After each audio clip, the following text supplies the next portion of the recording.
morning, ladies and gentlemen. I'm Ariel Tan from the Malaysia program at RSIS. Welcome to this webinar on Malaysia-US relations. It is a long-standing one based on strong defense, security, and economic ties. Yet, the political tenor of the relationship has had its highs and lows. There is a skepticism, at the minimum, among the Malaysian mainstream media and public towards US foreign policy. At the same time, Malaysian policy elites appreciate and sustain relations with their American counterparts, often away from the limelight. This webinar will discuss the factors and players that make this a complex and elusive relationship for observers. What is its trajectory in these uncertain times for the two countries, given their intense political contestation, post-COVID economic concerns, and regional geopolitical competition? We are honored to have four experts to help us understand this relationship today: Ms. Elena Noor, Dr. Adam Leong, Mr. Mark Mealy, and Mr. Shariman Lokman.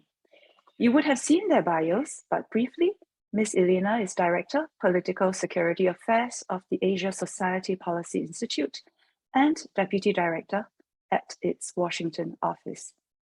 She was Associate Professor at the Daniel Inouye Asia Pacific Center for Security Studies, and prior to that, Director at RSIS Malaysia. She currently serves on the RSIS Global Advisory Board on Digital Threats in Conflict. Dr. Leong is Professor of Strategic Studies and Director of the Center for Defense and International Security Studies at the National Defense University of Malaysia. He also lectures at the Armed Forces Staff College and the National Resilience College. He was involved in the drafting of Malaysia's first defense white paper and its National Security Policy 2021 to 25. Mr. Mealy is Senior VP at the US ASEAN Business Council. He oversees the Council's information products, coordinates its advocacy efforts, and serves as the in-house lead on international trade policy. He has over 20 years of experience in international trade and economics. He has held positions at the USDA and African American Institute, and served on the staff of the US Congress. Finally, Mr. Shariman is Director at RSIS Malaysia, where he manages its China Engagement Initiative and conducts research on maritime security and Malaysia's foreign policy and defense policy.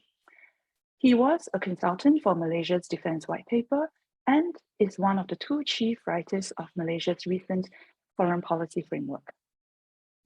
Our speakers will each make their presentations. Mr. Shariman will provide his response to kick off our roundtable discussion. We will then have a Q&A session with questions from the audience. My colleague Naval will come online to moderate the session. Please send in your questions using the Q&A function. This event is recorded and may be made publicly available later. Now, Ms. Elena, please.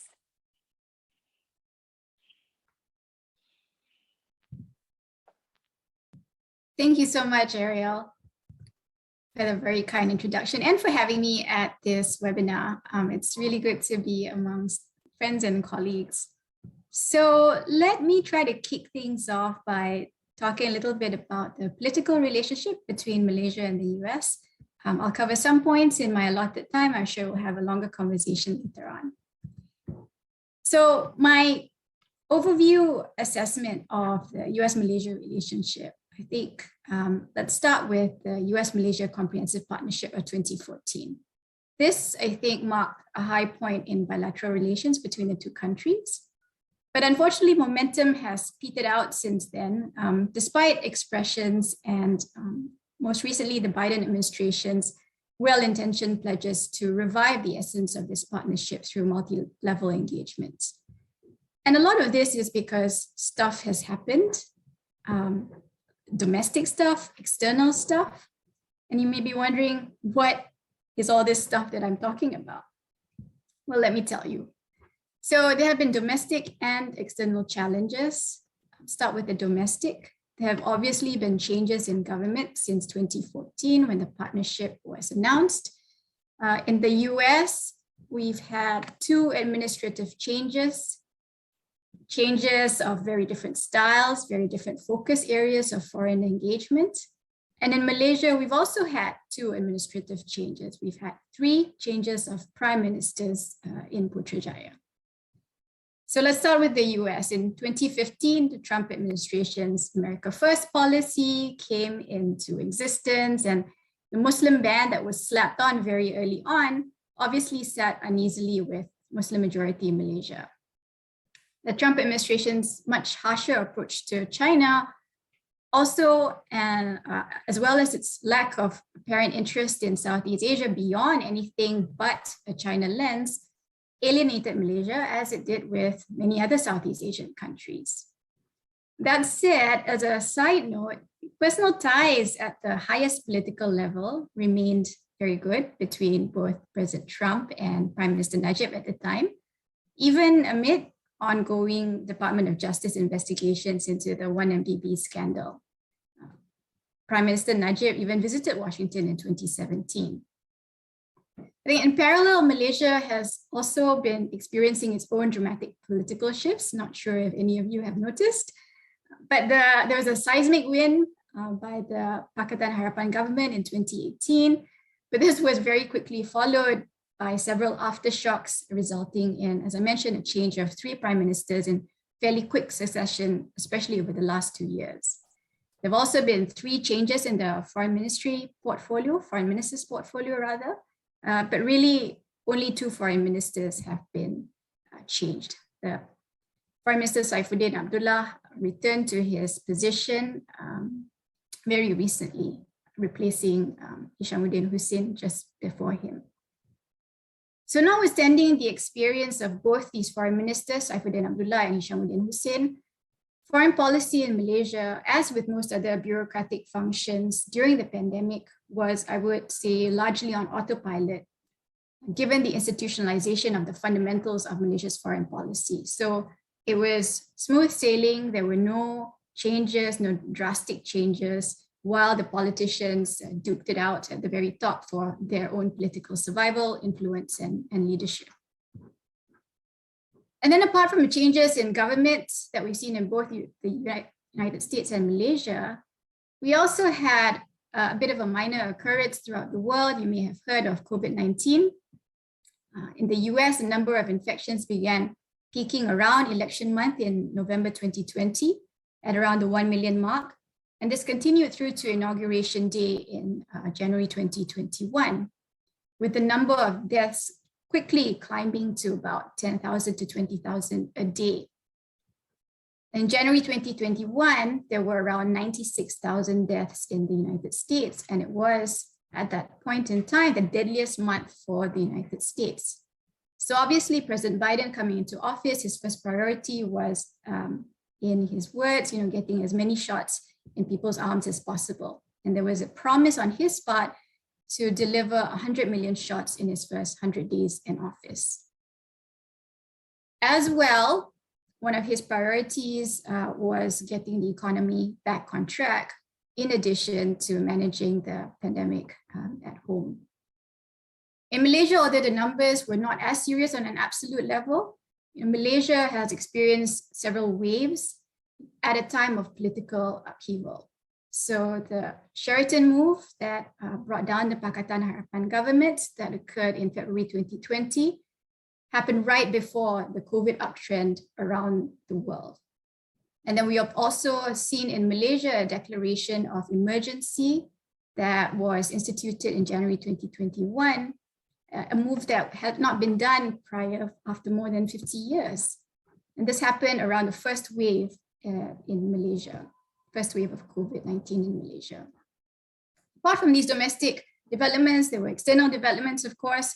For the United States, the Afghanistan drawdown and what eventually became a debacle of a withdrawal with the Taliban's rapid takeover and evacuation of not only US citizens, but also Afghans in around August 2021, obviously distracted from Southeast Asia and other parts of the world.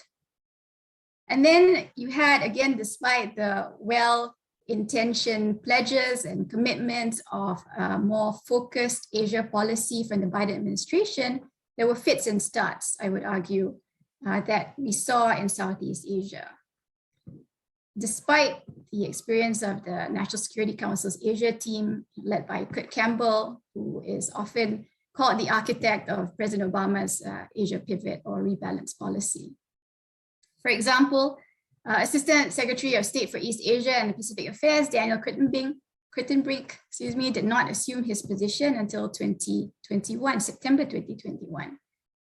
And then from Malaysia's perspective, I would say there were high-profile back-to-back visits to Southeast Asia, yes, but those high-profile back-to-back visits by Vice President Harris and Secretary Austin were to Singapore and Vietnam. Both Vice President Harris and Secretary Austin chose to visit Singapore and Vietnam versus really other countries in the region. Later, there was obviously Secretary Raimondo's visit to Malaysia. This happened in November 2021, and then Secretary Blinken followed last year, the end of last year. So there were right moves that were done by the Biden administration. I think they happened a little late in the year, though.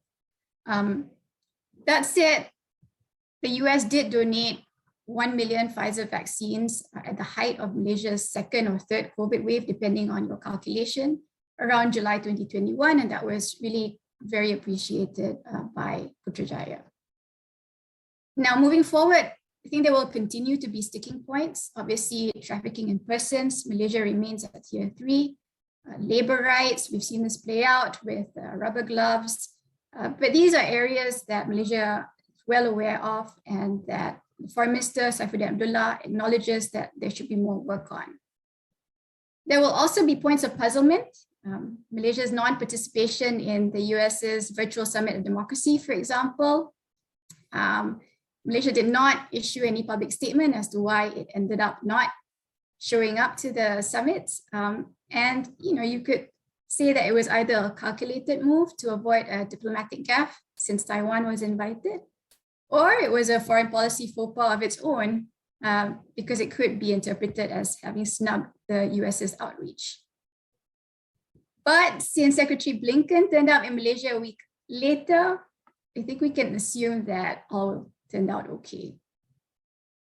So I've talked about the challenges. Let me talk a little bit about the opportunities for bilateral relations.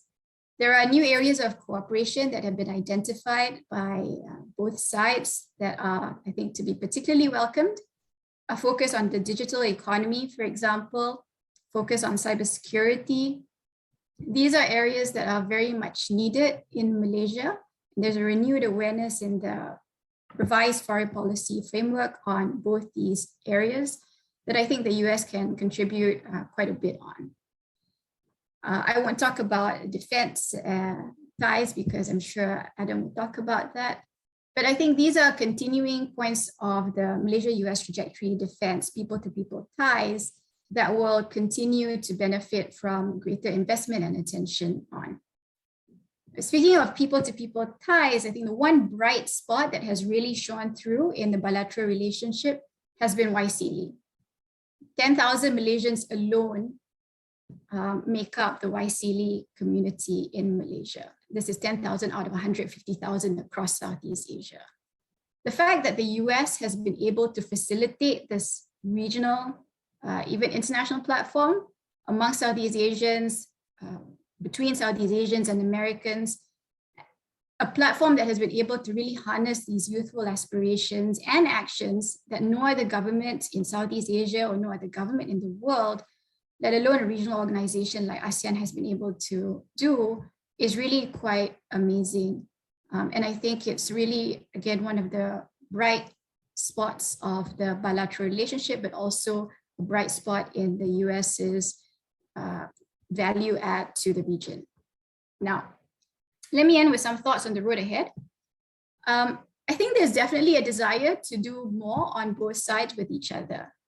But how this desire will play out in concrete terms is still to be determined. We've obviously had the release of the US's Indo-Pacific strategy in the last few weeks. I think there will be questions about some of the lines of effort.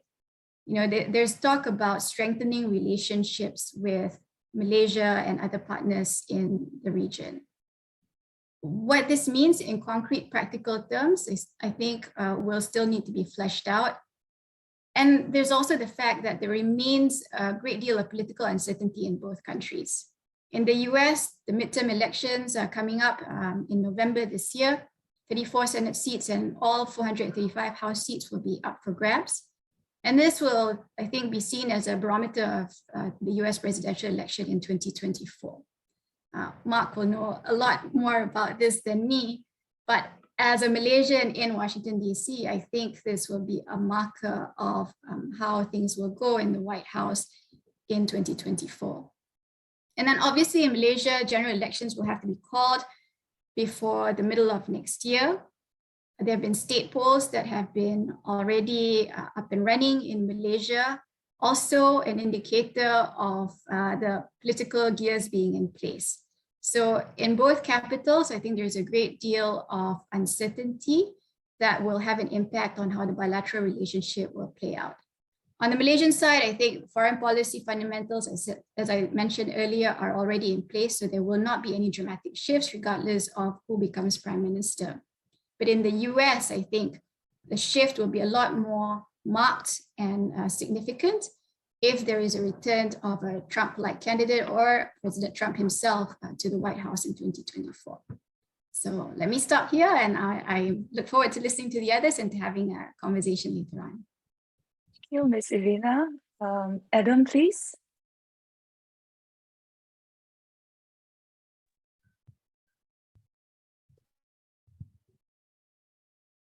Hello, thank you very much, Ariel. Good morning, everyone. Thank you very much for the kind introduction. And of course, thank you very much, Elena, for the earlier talk. My talk today will cover on the US-Malaysia relationship, giving some perspectives on defense. I would also like my talk today will cover a little bit of strategic context of US-Malaysia defense relationship, how far that relationship has matured over the years, some contemporary strategic challenges that both countries face today in Southeast Asia, and what I see as the future for US-Malaysia defense ties. The US has a long record of defense cooperation with Malaysia. In a speech 20 years ago in Washington, D.C., the then Defense Minister Najib Razak stated that the US-Malaysia defense relationship is an all too well kept secret. When Malaysia was formed in 1963, it faced a confrontation launched by its neighbor, Indonesia, which was also known as the Indonesia-Malaysian Konfrontasi. The US provided some important strategic and defense measures to protect Malaysia, then a young nation. Some of the key highlights were the US agreed to sell weapons on credit to Malaysia, invitations for Malaysian leaders to visit Washington, D.C., which our first Prime Minister Tunku Abdul Rahman visited and met the US President in 1964, and US Navy port visits to Malaysia as a show of force. More importantly, the US also extended its Australia-New Zealand-US UNZUS treaty obligations to Australian forces based in Malaysia in case of being attacked by Indonesian forces. This led to strong commitments by Australia to assist in defending Malaysia.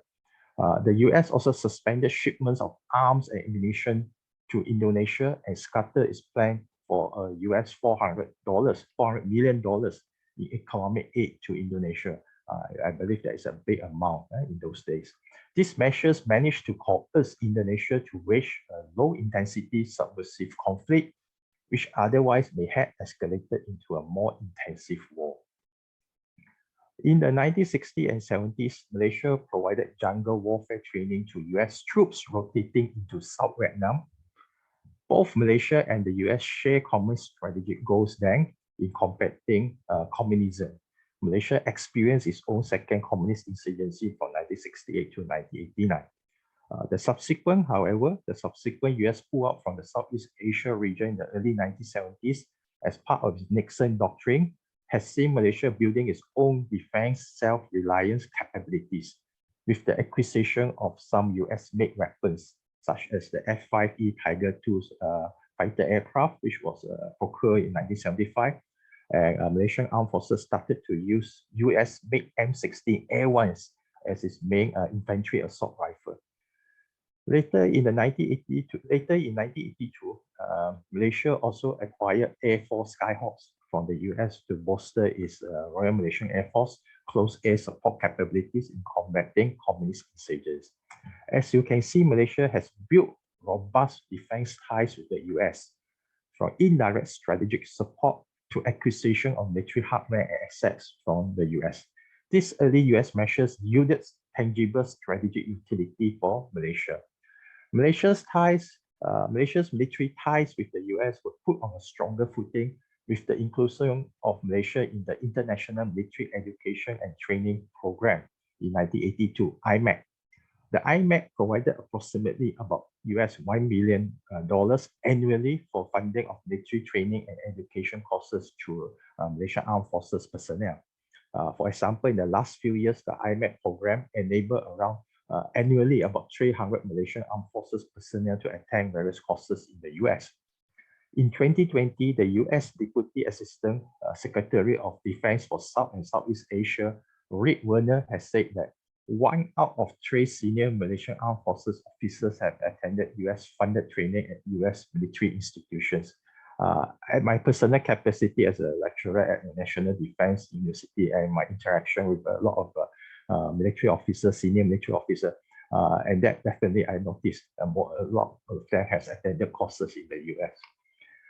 In order to strengthen both US and Malaysian military capabilities, capacities, networking, and ability to operate in joint operations, the US and Malaysian militaries has engaged in various bilateral and multilateral military training exercises over the last few decades.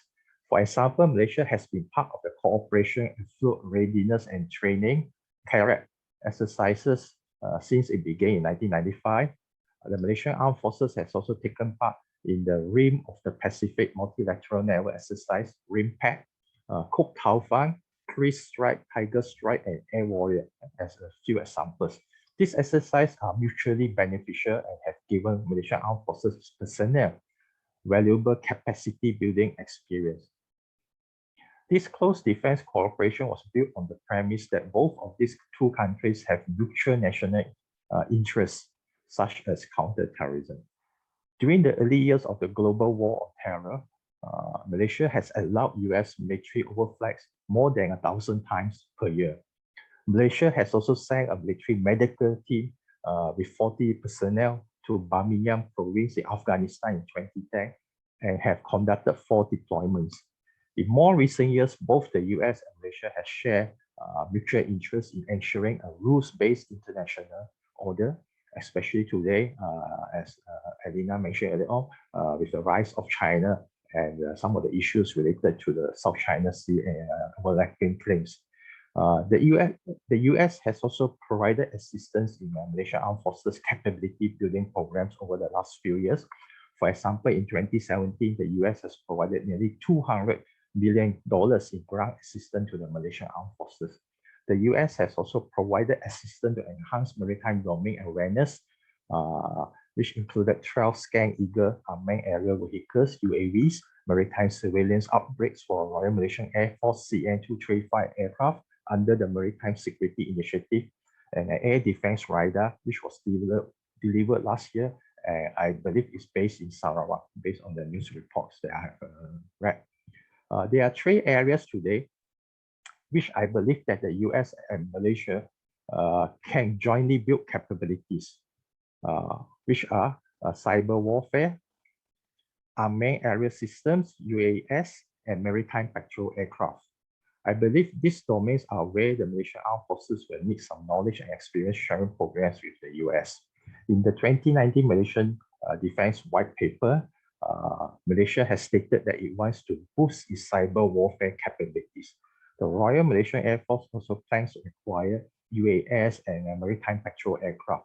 The US has some of the most advanced technologies in these domains with wide experience operating unmanned systems, cyber warfare, and maritime patrol aircraft, which will be of great help to assist in building up Malaysia's expertise. However, the big question is, why does Malaysia having forged close military cooperation with the US over the years, and some of the highlights that I've just told you about just now? but less politicized. I believe this is due to two reasons. One, domestic views. The Malaysian general public has not viewed the US positively, especially since the invasion of Iraq in 2003, which has built some negative views on the US. The US has also been seen as being too supportive of one side in the continuous Israeli-Palestinian conflict. Malaysian leaders usually do not want to overtly highlight the close defense ties between these two countries so as not to build anger and protest against the government. Malaysia's foreign policy of neutrality and non-alignment. In the midst of great power competition, Malaysia needs to balance its relationship with both the US and China for security and economic prosperity. Malaysia has to tread the fine line of not being construed as being too close with either side. And I believe this is the second reason why Malaysia do not want to openly to highlight the close defense ties these two countries have. So in conclusion, I'd like to say a few words about the future of US-Malaysia defense ties. The intense but quiet defense ties will remain as it is. Malaysia relies on diplomacy as its first line of defense, working closely with ASEAN as the key regional body to manage and mitigate issues. Its second line of defense via a strategy of deterrence is operated with low-key military ties, such as the US-Malaysia Defense Cooperation, as mentioned earlier, and indirect military relationships via the Five Power Defense Arrangements, FPDA, which connects Malaysia defense with the United Kingdom, Australia, New Zealand, and Singapore. As mentioned earlier, very uniquely, why I'm talking about FPDA is that Australia, as you can see, and the US are formally tied in defense through the answers, as I mentioned about the confrontasi. Since last year, Australia and the United Kingdom has joined the AUKUS agreement. So as you can see, through this defense pacts intertwining with some FPDA members anchored with the US, Malaysia is linked strategically but ambiguously with the US. Thank you very much. Thank you, Adam. Mark, please. Great, thank you, Ariel, and good morning, everyone. First, let me thank again RSIS for inviting me to join this very timely program. And of course, as a disclaimer, the views I will offer are my own. They do not reflect the views of my employer, the USABC, or its members. Before jumping into sort of exploring some of the sort of contemporary dimensions of US-Malaysia economic relations, I think it's valuable to kind of frame them a little bit in some context. And let me offer sort of one historical and one present day context that I think are valuable in helping us to kind of really examine this relationship. In terms of an historical context, over the many years that I've worked on sort of US-Malaysia relations, I've often made the claim that if you look at sort of the history of America's economic relationships with developing or emerging market societies, whether they be in the Americas, Africa, or Asia, Malaysia is actually one of a small group of countries, former colonies, which has not only experienced tremendous, I would say, much more of a mutually beneficial economic relationship with the United States, both in terms of the qualitative growth in what's trade, but more importantly, in the qualitative change. In other words, looking at really the nature of what's really traded between our two economies. And so obviously for those, Malaysia, historically once was a huge exporter of raw material commodities like tin, of course, and rubber. And of course, today is not only a world leader in terms of exporting rubber gloves, but also obviously exporting electronic components for computers, semiconductor chips, which of course support various industry supply chains. I think if you ask 10 experts on how to explain sort of this history of economic transformation and the nature of trade, you probably would get 11 different answers. But in my opinion, I think really both the public and private sectors in both societies can really, I think, take some credit for the nature of this sort of this positive nature of transformation and trade. Secondly, I think if you look at, again, the current nature of US-Malaysia economic relations, I think it's valuable to maybe make sure you have a good understanding how there are certain key past events which may sort of give us a better feel for really where we are today. And when I think about, for example, when, back in the 1970s or 80s, when Intel chose Malaysia to be part of its sort of global semiconductor supply chain, and how that really helped Malaysia to really develop a world-class ecosystem to support the development of many domestic high-tech industries. I think about obviously Malaysia being part of the formation of ASEAN and the continued journey in building the ASEAN economic community. I think about the 1997 Asian financial crisis and the many painful lessons that many countries and governments in Southeast Asia learned. And obviously in the more contemporary environment, obviously China's emergence as almost everyone in the region sort of #1 trade partner, I think are important things for us to acknowledge. Certainly to looking at the period from starting from this point going forward, every society is focused on economic recovery sort of from COVID, the emergence of sort of new normals, which all societies are having to navigate. And of course, the evolution of sort of US-China relations, which is impacting, I think in some ways positively, but also in some ways constraining maybe the continued maturation of US-Malaysia economic relations.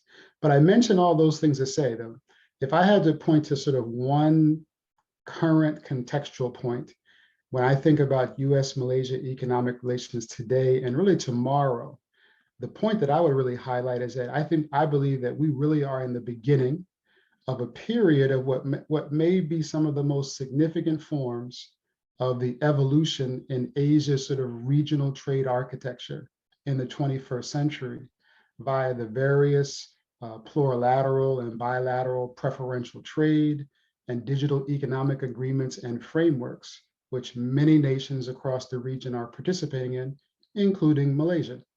And I think looking ahead, how Malaysia navigates these frameworks, and of course, the US government's hopefully soon to be proposed Indo-Pacific economic framework are really likely to impact future commercial trends. So sort of from those two sort of contextual points, let me run through a couple of observations of sort of where we are today. And we've recently seen sort of the 2021 two-way trade numbers. And obviously in terms of US-Malaysia two-way trade came in at a little over 71 billion US dollars, which actually makes Malaysia America's 17th largest trade partner in the world. Malaysia being ranked 17th is obviously just ahead of Singapore, which is currently ranked 18th, Thailand, which is ranked 19th, Indonesia, which is ranked 22nd, and the Philippines, which is ranked 31st. The only country in ASEAN that is ahead of Malaysia is Vietnam, which in 2021 became America's 10th largest trade partner world with two-way trade approaching $113 billion. If you cut through some of the two-way trade numbers, US exports to Malaysia in 2021, about $15 billion. US imports, or in a sense, Malaysia's exports to the United States came in at about 56 billion US dollars, which is up from $27 billion in 2013. So when you think about it, since 2013, about 9 years or so, Malaysia's exports to the United States have pretty much almost about doubled, basically.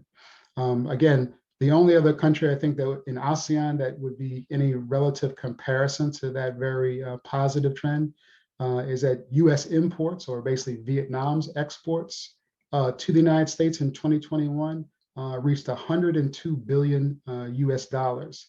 And if you compare that number to the number in 2013, Vietnam at that point only exported about $25 billion. So it's been a really basically even more incredible explosion of sort of the US Vietnam bilateral relationship, even relative to the success around the Malaysia US relationship. I think looking ahead, if continued sort of global trade flows continue to kind of recover to sort of pre-pandemic levels, there are, I think, very good prospects for US-Malaysia trade to continue to do well. Many of you know when Secretary Raimondo visited Malaysia and sort of kicked off this idea that perhaps the two countries should look to build sort of a memorandum of cooperation around supply chains. I think that offers even further potential for strengthening the bilateral relationship going forward. Since again, Malaysia plays a key role in a number of different global supply chains that are of significance to the US economy. Some of the key players and issues that I think will either promote or perhaps hinder the trade relationship going forward As Elena mentioned, some of the questions around labor and worker standards remains a challenge that I know the Malaysian government has obviously got to do some more work on. It certainly elevated the role of the U.S. Customs Agency. There's a much more significant player in the bilateral trade relationship. I would also note that as Malaysia's sort of digital economy continues to grow and develop, and the government of Malaysia, particularly the agencies that are in charge of sort of regulating the digital economy, like MCMC, this particular part of the Malaysian government, I think, is becoming much more important for both the USG as well as the US private sector to engage going forward. I think on the positive side, organizations like MIDA and InvestKL continue to play a really active role in positioning Malaysia's as a good place to do business, a good place to invest. And that's particularly been very important as part of the whole evolution of the US-China economic relationship, where in a sense, countries like Malaysia have really positioned themselves as a commercially competitive alternative location to China in terms of either supply chain operations or sourcing nodes. And again, I know the MIDAs and InvestKLs play a lot of active efforts in really trying to elevate and promote Malaysia as an alternative to China. I would also note there's in an area of around promoting more sustainable or green finance in ASEAN, which is again an area I think of growing kind of synergy from terms of the US business community and the US government. It's interesting to note that a number of Malaysian thought leaders and officials are really playing a key role in the formation of the ASEAN taxonomy framework for promoting sort of more green finance in Southeast Asia. So I think, again, that bodes well for Malaysia, I think, being well positioned to be a place where for global investors that are thinking about sort of investment opportunities and projects and initiatives that are quote unquote considered more sustainable, that should bode well for Malaysia.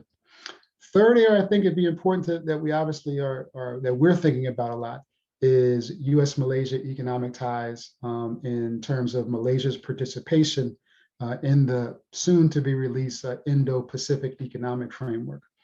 While the framework, really the details of it have not been sort of really presented, so there's a lot of speculation going on about what the IPEF will include, so to speak. I think it's safe to say that one thing both the US and Malaysia really share is not only very interesting domestic politics, which Alina kind of commented on, but really how these domestic politics directly impact the potential of some of these future trade frameworks and how they might either expand, bilateral trade opportunities. For Malaysia, one of the questions that has been kind of hanging around for quite some time as it relates to Malaysia's domestic politics is the government's so far inability to ratify the comprehensive and progressive Trans-Pacific Partnership Agreement that it signed but has not yet ratified. And questions around, since we're now seeing sort of the emergence of sort of next generation digital frameworks like DIPA and the DEAs that are being led by Singapore, people are beginning to wonder, like, will the government of Malaysia domestic politics enable Malaysia to say we should be also looking to participate in some of these types of frameworks? And I think obviously when the IPEF is formally tabled to the government of Malaysia, it'll be very interesting to see how the government really receives what's being proposed, if it's something that the government feels that it can participate in or not participate in fully. And of course, for the United States, our own domestic politics are very much debating what the US administration will include or not include in the proposed IPEF. And obviously, again, that's a sort of a direct result of the tension between US business, US labor, and other stakeholders, and how they sort of influence the administration's approach to developing this regional economic initiative. And then last but not least, a couple thoughts on, sort of how does US-Malaysia economic ties get impacted by sort of the current nature of US-China economic relations? I think, as I mentioned earlier, Malaysia remains a very competitive foreign direct investment destination in a number of key sectors. And of course, as more American multinationals and other multinationals are looking to increase the resilience of their supply chains from shocks like COVID, and really kind of begin to build hedges so they can navigate the cost of growing tensions around US-China economic relations. For the most part, Malaysia is remaining as viewed as pretty positive, again, as a competitive alternative. But of course, so are other countries in Southeast Asia, like a Vietnam, like an Indonesia, like Singapore. Again, so it's a very competitive environment that Malaysia is going to have to navigate. And of course, the other piece I think is really going to be valuable in looking ahead is how the Malaysia and the government and the business community obviously continue to pursue, their economic interests with China, and how, of course, they thread that needle in terms of navigating the U.S. government's, what I would call kind of increasingly kind of national security-based approach to trade policy towards China and the region. And I think that threading of those sort of potentially two opposing kinds of trends may impact commercial relations in certain sectors. For example, like the whole broader debate around the development of 5G telecom networks and how that's being tied into sort of the US-China national security debate. And Malaysia's kind of got one approach to how they're looking to develop 5G. Other countries in Southeast Asia also have their own approaches to that particular question. I just offer a final comment on, I always find it interesting because I do have the opportunity to talk to a lot of both Malaysian business leaders and government officials, as well as Americans, about sort of the other side. And it's interesting because I oftentimes hear from my Malaysian sort of business contacts that, and I'm going to kind of touch on this a little bit, there seems to be a sense of that some parts of sort of the US, either business community or, government side, just don't get how to maybe be more effective and more successful in engaging Malaysia and engaging ASEAN, for example. I oftentimes make the point that at a time when it still seems to be very challenging for the US government to engage ASEAN as ASEAN at the highest levels, we increasingly see America's biggest trade competitors are able to engage ASEAN as a collective grouping of 10 nations. And I think that can kind of play itself out in some particular areas on a bilateral basis as well. And I think from the US sort of business leaders perspective, again, I have an opportunity to talk to a lot of different company executives from a lot of different industries. Again, for the most part, people see Malaysia again as a good place to do business, a good place to invest. But I have noticed in recent years, in the minds of some in the US business community, sort of a decline like in the level of confidence in Malaysia's political leadership, particularly in terms of managing shocks, making strategic decisions on big initiatives, like again ratifying CPTPP, and even to a lesser degree, Malaysia's, I think, always been perceived as a country that has really some world-class institutions, whether it be Bank Negara in the financial sector, for example. And I do get a sense today that there does seem to be some sentiment that even some of Malaysia's world-class economic institutions are not performing sort of at the high level and standard which historically they've really kind of been perceived as operating from. So I think those can be kind of interesting points that we can probably pick up in some of the discussion.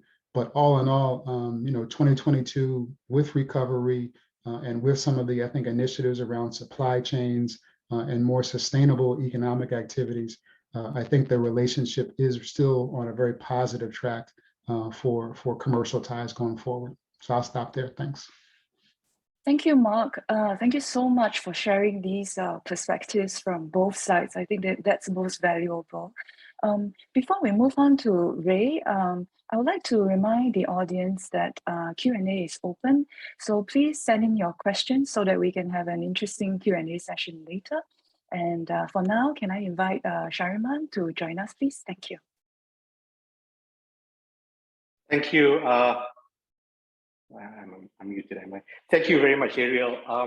And we've had some, three very good presentations. I will not pretend that I'll be able to really comprehensively say much in relation to, to all the points made. But I just want to highlight three sort of like key areas that, the speakers sort of like mentioned, probably try to expand them a bit or provide my own take on them. My first point is about the China lens that Elena mentioned. When she mentioned about Trump, the Trump administration, I think that is something that we need to constantly highlight to maybe decision makers in Washington D.C. That yes, we understand that it's inevitable that you will see countries like Malaysia, countries around South Asia through a certain China lens. Yes, we cannot expect too much out of when Washington D.C. when you have a town like Washington D.C. where hundreds of countries try to get attention from the various organizations there, bodies there. It's very difficult to fight for mindshare. So there's certainly inevitability about that. But sometimes this China lens leads to some real misunderstandings. For example, like the Summit for Democracy, also mentioned by Alina in December 2021. Now, there is a lot of things that Malaysia does in reaction to China's concerns, but this was not one of them, basically, right? So, but the trouble is that was apparently what was thought, what many people in Washington D.C. thought, that Malaysia did not attend this Summit for Democracy because, despite being invited, because we were sort of like concerned what China might say about things and all that. And you know what? People who work for the US government in Kuala Lumpur, they know this. They know that it was really a reaction to, it was domestically related. The concerns were primarily domestic. China may be at the back of some people's minds, but domestic concerns were the main sort of like obstacle to participation in the summit. But somehow, the further you get from Malaysia, somehow the understanding of the country sort of like deteriorates, right? So you have people based in KL, and then people based in Honolulu, sort of like better understanding than people in DC. Correct me if I'm wrong, but that's the impression I get. So you have, so seeing Malaysia entirely through a China lens is really unhelpful. But we do understand that China is a main concern. Second point I want to mention is that the relationship, the state of relationship, where it is, it's not for one of trying, right? The Americans have really tried to build up relationship. The visits that Elena mentioned, yes, in addition to those that she mentioned, I should also mention Deputy Assistant Secretary of Defense, Lindsay Ford, was in KL in November. Secretary of Defense and Minister of Defense of Malaysia met in Manama in November.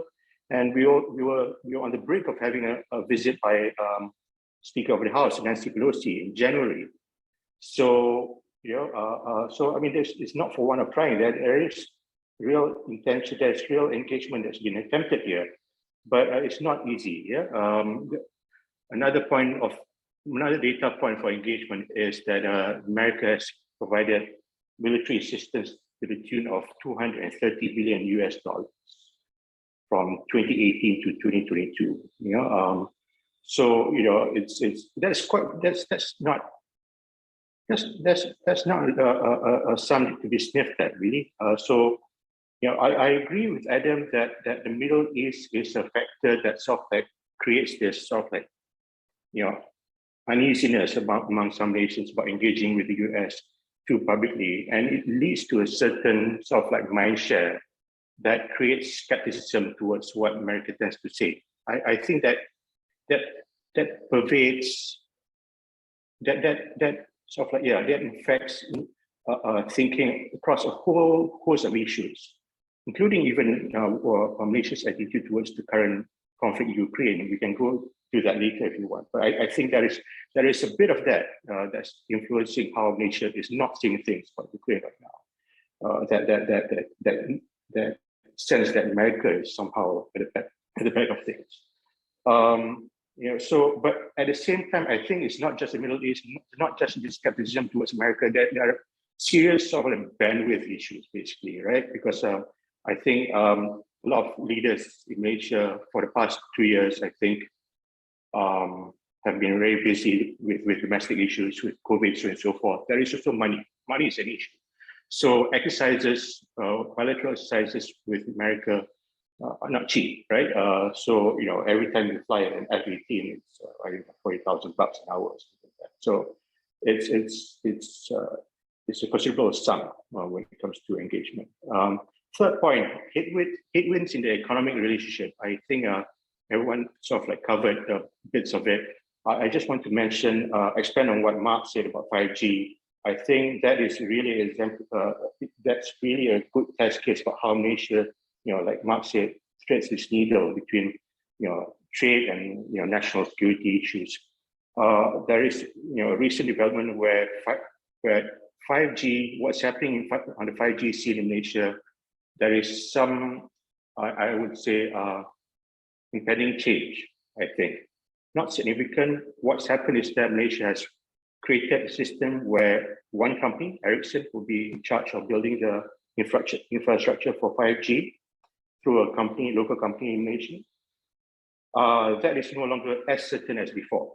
That it remains the case, but there are murmurings that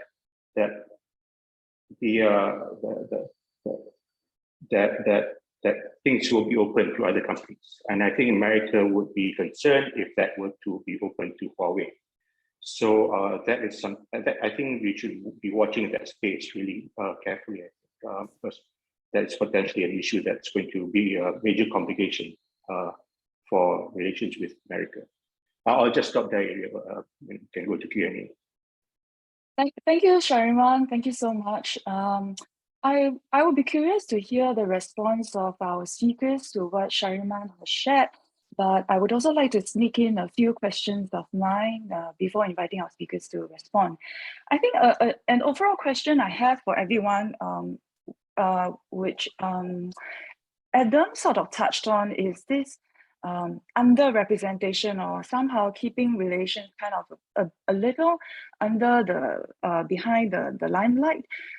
Partly, he mentioned partly because of the connection with US foreign policy, with Israel, but have there been efforts to improve this, the public profile of the bilateral relationship, or the opposite, which is that perhaps politicians actually find it somewhat beneficial politically to sustain this anti-US sentiment in Malaysia? Because I think it does then have secondary effects, when Malaysia does want to do something, buy arms, send support for a US foreign policy initiative, sign a trade agreement, a memorandum of cooperation, as Mark mentioned.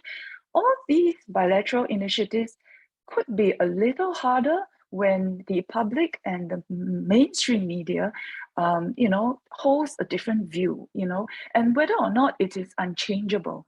Is it something just to be taken? Because I think that there is a constant flurry of anti-US writing sometimes that I've seen on the mainstream media, although there's more, I think, objective presentation on online media, but please correct me if I'm wrong.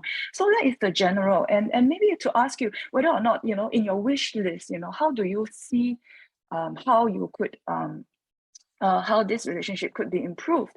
And because I think this is also related to the idea that there's a bit of a miscommunication, as Shariman mentioned, or Mark has mentioned, this idea that, oh, you don't understand me, I don't understand you, why can't you engage me better? I mean, when Shariman mentioned that Americans seem to think that Malaysia's non-attendance to the summit was because of China, maybe this was communicated officially, but one could understand that there is a lot of emphasis on Malaysia-China relations. I mean, in the public discourse, there is this perception that this is a very important relationship. It has been highlighted by your ministers that it's a relationship that they value very much. So some of these impressions that then go into the interpretation of communications between the US and Malaysia. So that's the general observation / question. I have a particular question for Elena that I'm curious about, which is the Abraham Accords. So some of the negative dynamics, I think, between Malaysia and US have got to do with US support for Israel and Israel's foreign policy and Palestine actions on the Palestinians.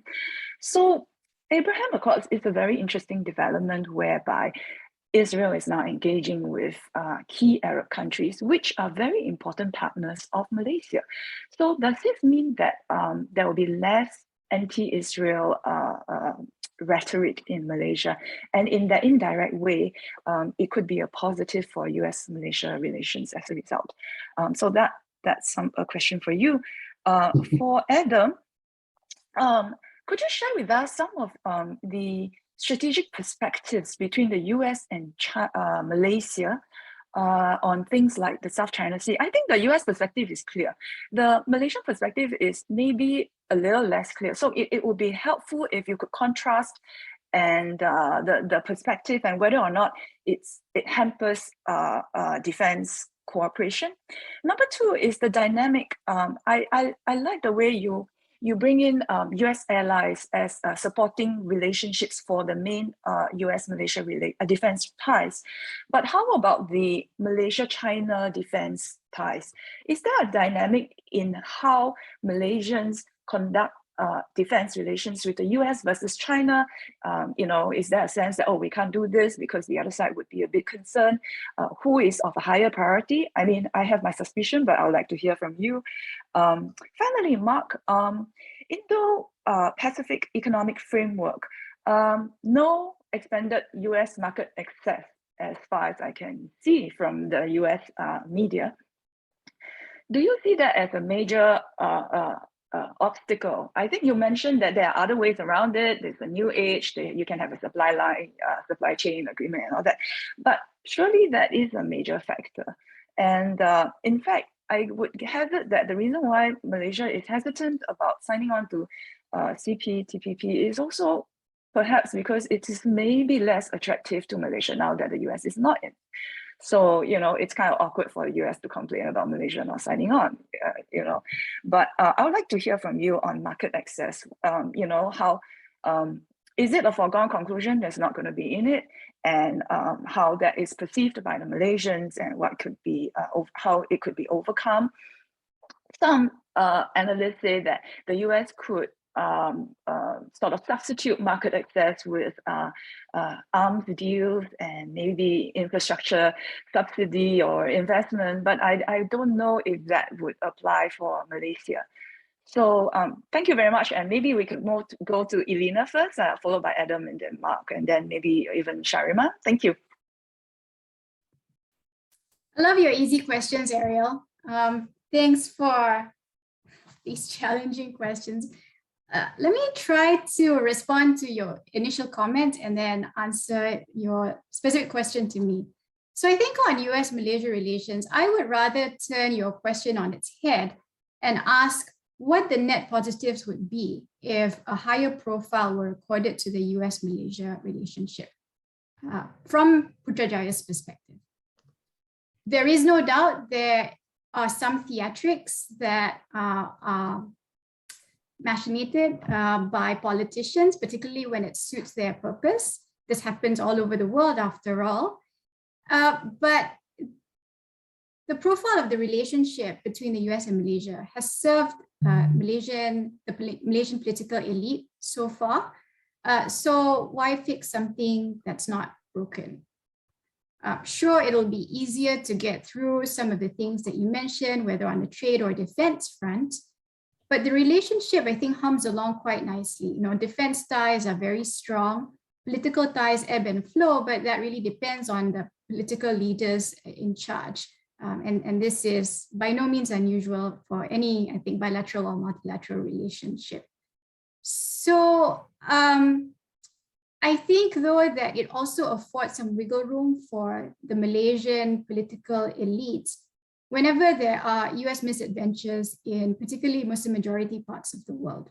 And given the demographics of Malaysia, if Malaysia were to raise its profile with the United States and you have Guantanamo happening all over again, Guantanamo, I mean, we still have Malaysians in Guantanamo. And there are other misadventures in Afghanistan, Syria, elsewhere. How would Malaysian politicians respond to reactions on the ground? Now, okay, on the Abraham Accords, Ariel, you've written very well yourself on this issue.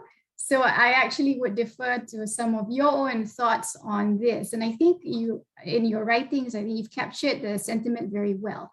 That there is this cautious approach by the Malaysian leaders to developments related to Israel-Palestine and the Gulf countries' acknowledgement of Israel diplomatically. So far, the Malaysian government has been able to distance itself from the decisions of some of these Gulf countries that some of the Malaysian political leaders themselves are very close to.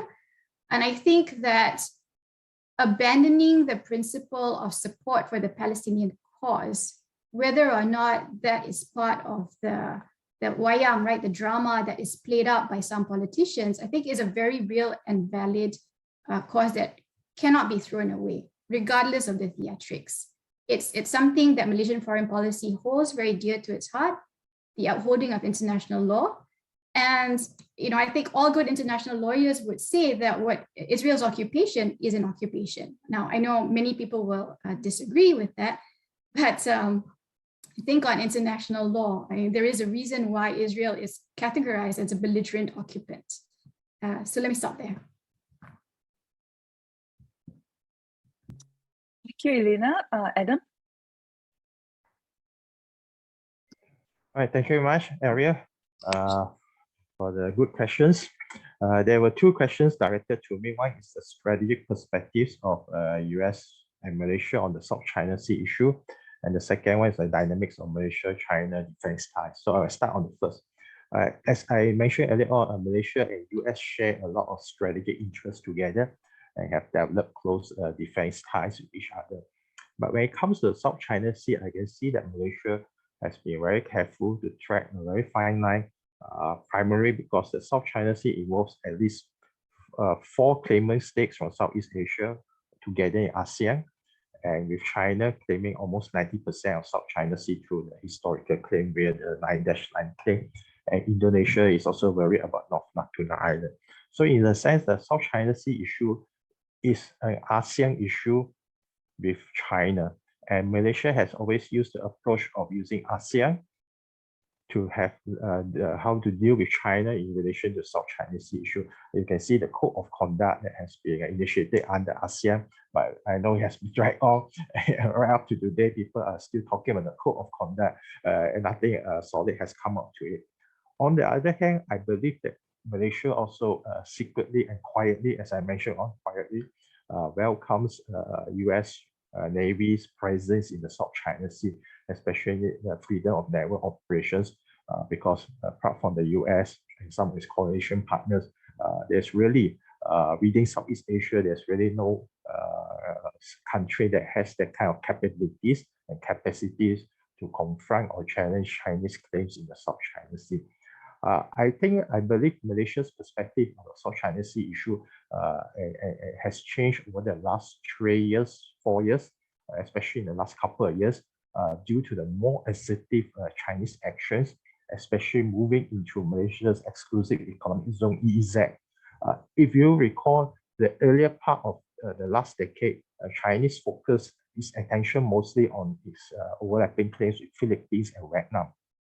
Lots of things were going on over Mischief Reef and Scarborough Shoal.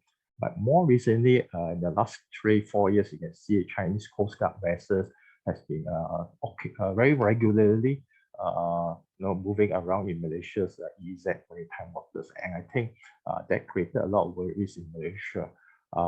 although the US is coming in strongly with its flying ops, although there are some criticism officially that this could escalate the whole issue in the more different dynamic and the more hotter conflict.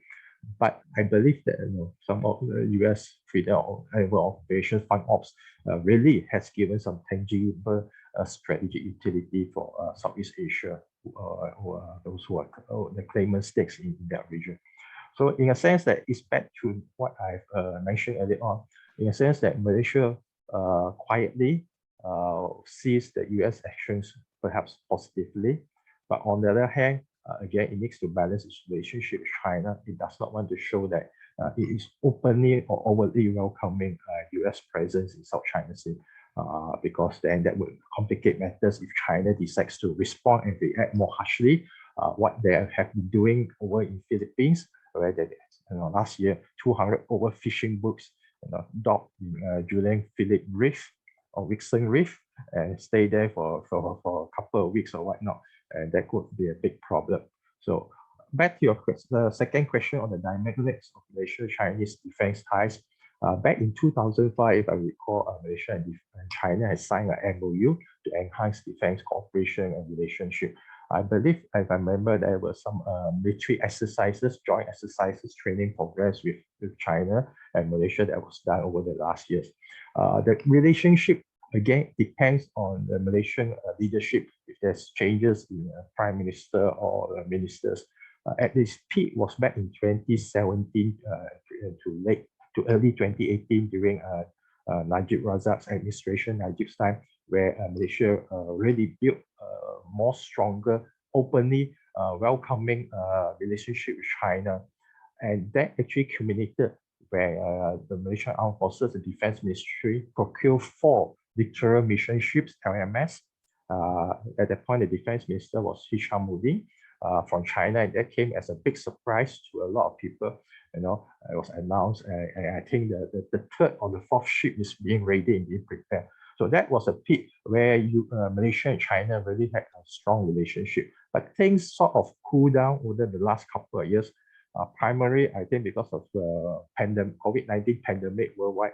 Malaysia was, as mentioned earlier on, was focusing its internal attention on health matters and how to combat COVID-19 rather than other foreign policy matters.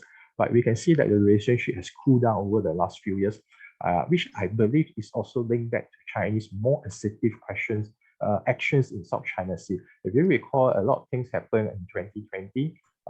Malaysian Petronas contract West Capella, exploratory vessel that was shadowed by Haiyan DZ8, a Chinese vessel, escorted by 7-8 Chinese Coast Guard vessels, and the US responded by sending an amphibious assault ship USS America. Australia sending its frigate HMAS Parramatta, and things sort of cooled down after that. Everyone was facing off each other. So in a sense that some of these indications, I think Malaysia started to be a little bit more careful in dealing with China. And last year, before I forget, 16 People's Liberation Army Air Force, PLAAF aircraft flew over Malaysia's EEZ off the coast of Sarawak. And it's about 40 to 60 miles before they turned back. If you can read, Royal Malaysian Air Force scrambled Hawk aircraft, fighter, light combat aircraft to intercept and see what they're up to before they turn back. So all this indicates, I believe, is tied into the present situation where you can see that Malaysia is slightly, when it comes to defense ties with China, you really don't hear much about it. That I think pretty sums up my views about Malaysia and China defense ties in the contemporary situation. Thank you. Thank you, Adam. Mark, quickly. Sure, Eric, quickly. So you raise a really good point about IPEF not proposing to include discussions around market access as part of the approach. And without question, that I think will tie to the domestic politics of how it is received by countries in the region as whether this is valuable, whether this is important, because we do know that other things that are going to be proposed in the framework, like maybe commitments for standards around labor and environment, if those are going to be proposed and that presents a challenge for certain governments and there's no quote unquote market access benefit that a government can point to and say, this is a good trade, it does represent a challenge. I think the other interesting piece about market access, and it ties back even to CPTPP, because Malaysia does have a pretty extensive network of preferential trade agreements in place already, the quote unquote net market access gain probably could be calculated as being somewhat small, particularly when the United States pulled out. I think the real point though, and this is one thing I've had a chance to explain to a lot of colleagues in Malaysia, was that, to be quite honest, some of the dimensions from the point of view of foreign investors around the potential benefits of CPTPP are not related to market access. They're related to really further changes in the domestic business environment that might make the economy more competitive to attract additional foreign direct investment.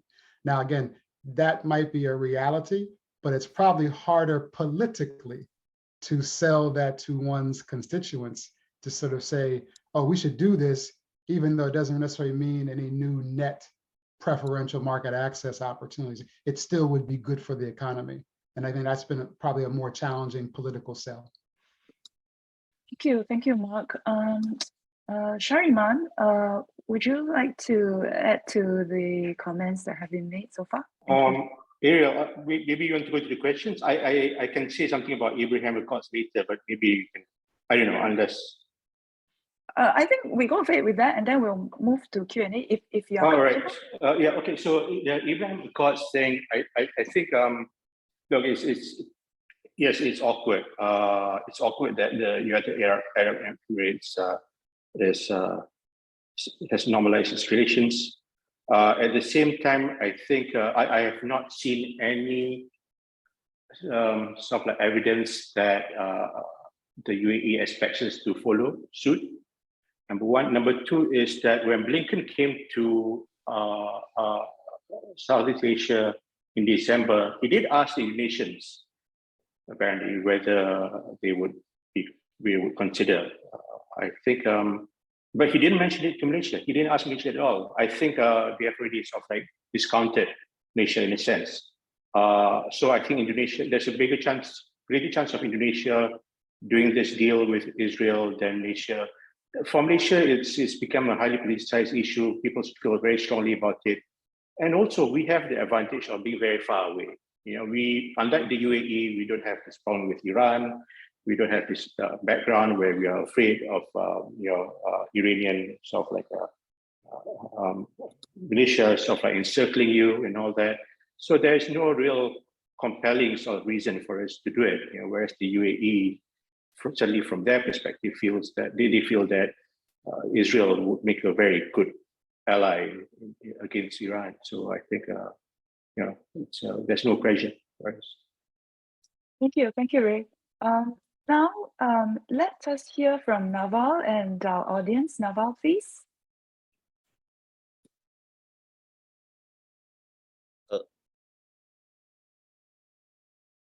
Thank you, Ariel. Hi, everyone. Thank you for joining us today. And thank you to all of the speakers for the interesting roundtable that we just had. My name is Navaljit Singh, and I'm a senior analyst with the Malaysia program here at RSIS. We have a couple of good questions from the audience today, so let's just dive right in. The first question is from Mr. Edmund Sim. I believe he's asking about the reaction to AUKUS from Malaysia, and there have been some perspectives and some observers that have said that the reaction was somewhat critical.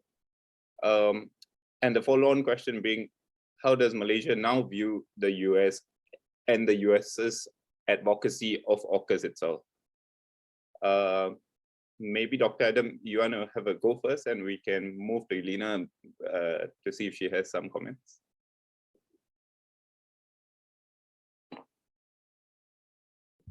All right, thank you very much, Naval, for the question by the audience. A very good question.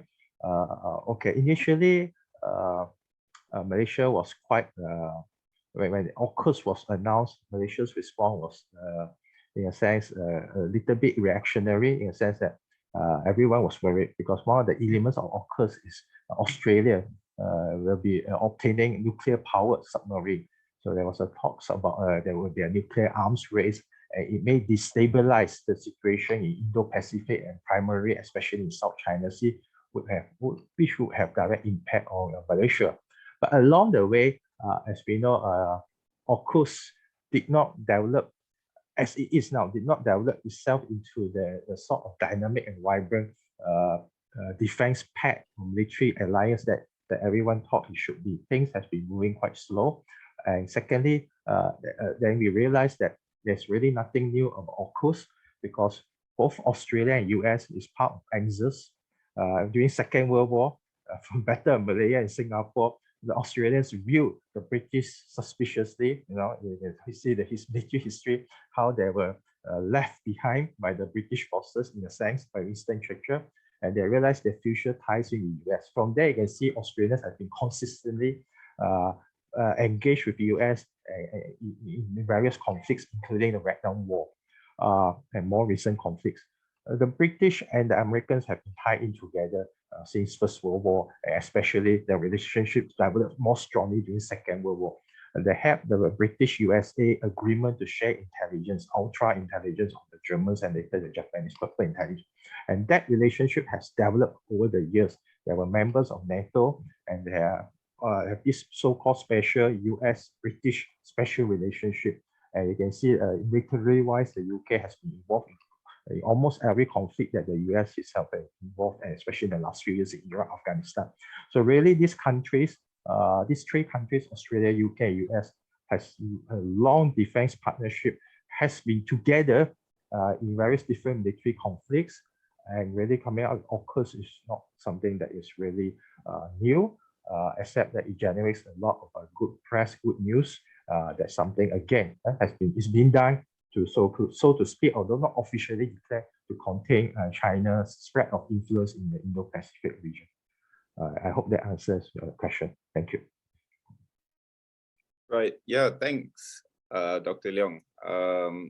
There is this sort of observation by some experts that AUKUS is not really very well understood to begin with. And well, I suppose that can lead to some misunderstanding. Sorry, Elena, do you have something to add? No, I'll just say that the foreign minister has already basically said, I've registered my sentiments and we'll leave it at that. Yeah, thank you. I'm going to move on to the next question from Charlie Brown. He's asking about the West Capella incident, and there was the US and Australian navies that got involved in those sort of in reaction to Chinese incursions into the Malaysia's exclusive economic zone. And he's wondering what would be a good way of US to try to assist Malaysia, and how can they go about accomplishing their own goals? Shariman, I saw that you wanted to, you were typing an answer to this, so I was thinking that maybe you had a view to begin with. Oh, you could see that, could you? I did. I could. Oh, I was just going to tell Charlie something really, really nasty, but never mind. I thought it was private. Look, right. Thanks, Charlie. Thanks again for that. Yeah. Look, so what happened was this drilling, West Capella, yeah, drilling, and then the Chinese maritime surveillance, Coast Guards came over to sort of like arrest the drilling. Then the Americans came, and that attracted the PLA Navy to come in, and then the Americans left. And we were stuck with the PLA Navy, and the Americans came back in. So it was like, oh my goodness, there's this mixed sort of like effect of US presence. Like there's this, it caused an escalation. At the same time, it sort of like helped to dampen things down, right? Sort of like the double-edged sword of US presence, like typical, yeah. What I think we ought to learn from the incident is that both sides need to be talking to each other, simply because I don't think the Americans. I have heard no evidence. I've heard no rumors that Americans even tried to communicate to Malaysia before they showed up. And the Malaysians made no effort to tell the Americans to this off. Sorry, can I say that in the webinar by RSIS? So there needs to be greater communication between the two sides. So that's the lesson from West Kapila. It's very simple. I'm sorry, there's no sort of major geopolitical analysis that talk to each other. Damn it. The lesson of the IMF. Sorry, the lesson to be gained from the Chinese flights into Sarawak EEZ. Technically, China could do that. Malaysia has no right to prevent. I mean, that is international airspace as far as international law is concerned. It is not nice, it's not pleasant, but it's lawful. So I don't think. Look, I mean, I think we need to have our international law, understanding of international law more consistent with what it actually says in the Chicago Convention, for example.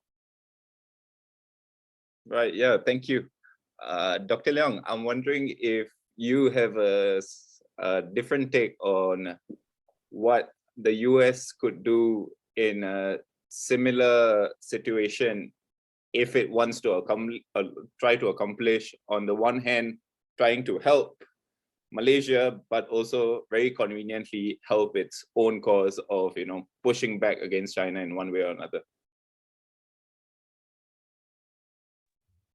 Well, as I said earlier in my talk, both countries share mutual national interests. So on one hand, Malaysia will want to protect its own national interests in the South China Sea, its EEZ. And on the other hand, US is also trying to push back against China. And of course, the US is talking about they want to protect the international rules-based order. Why a country like China should not claim the whole of South China Sea based on its historical claims.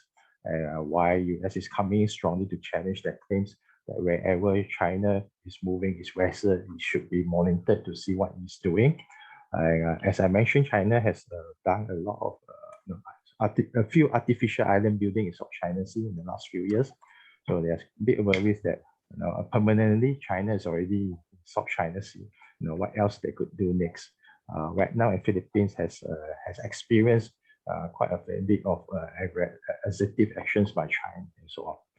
Talking about Shariman's talk statement, he mentioned about the 16 PLA aircraft flying through Sarawak airspace, near Sarawak airspace. Yes, that's right, that's correct. Under international law, you can do that, international airspace. But the clear thing is, what was the intention? 16 aircraft, tactical formation. They were flying in pairs, in 8 groups, 30 miles apart. If you see on the radar, it's a big A Armada flying towards Sarawak.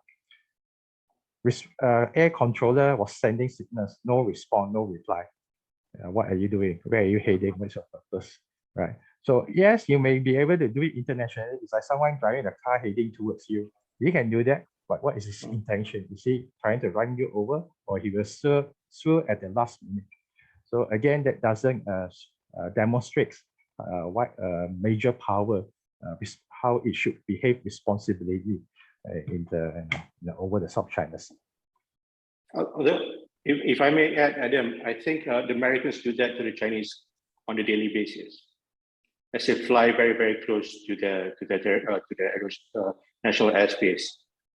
I think to a certain extent we need to protect that right, the right for countries to do to sort of like maybe not threaten, but actually fly that close to national airspace, simply because I think the more that we close off the airspace over the EEZ, the less you will be able to collect intelligence, the less confidence building. I mean, I believe in the collection of intelligence. I think it's better if countries know more about each other's systems. I think it adds to stability, to be fact. So that's where I'm coming from, essentially. That we have to protect the ability for countries to fly their aircraft as close as possible, as reasonably close as possible to national airspace. Right. Yes. Thank you. Thank you for that mini discussion. We have unfortunately come quite close to the end of our webinar, and I do believe we have covered good ground. I'm going to hand it back to Ariel to close off the webinar. Over to you, Ariel. Thank you, Naval. Ladies and gentlemen, we hope you have enjoyed yourselves and found this useful. I would like to thank our speakers and audience for giving us your thoughts and your time, especially to Mark, who is celebrating his birthday in a few hours from Florida. Happy birthday, Mark. I'm sure everybody joins me in wishing you all the best for the coming year. And I would also like to thank our events team for their wonderful support, without which this would not have been possible. Have a good day, everyone. Thank you. Bye-bye.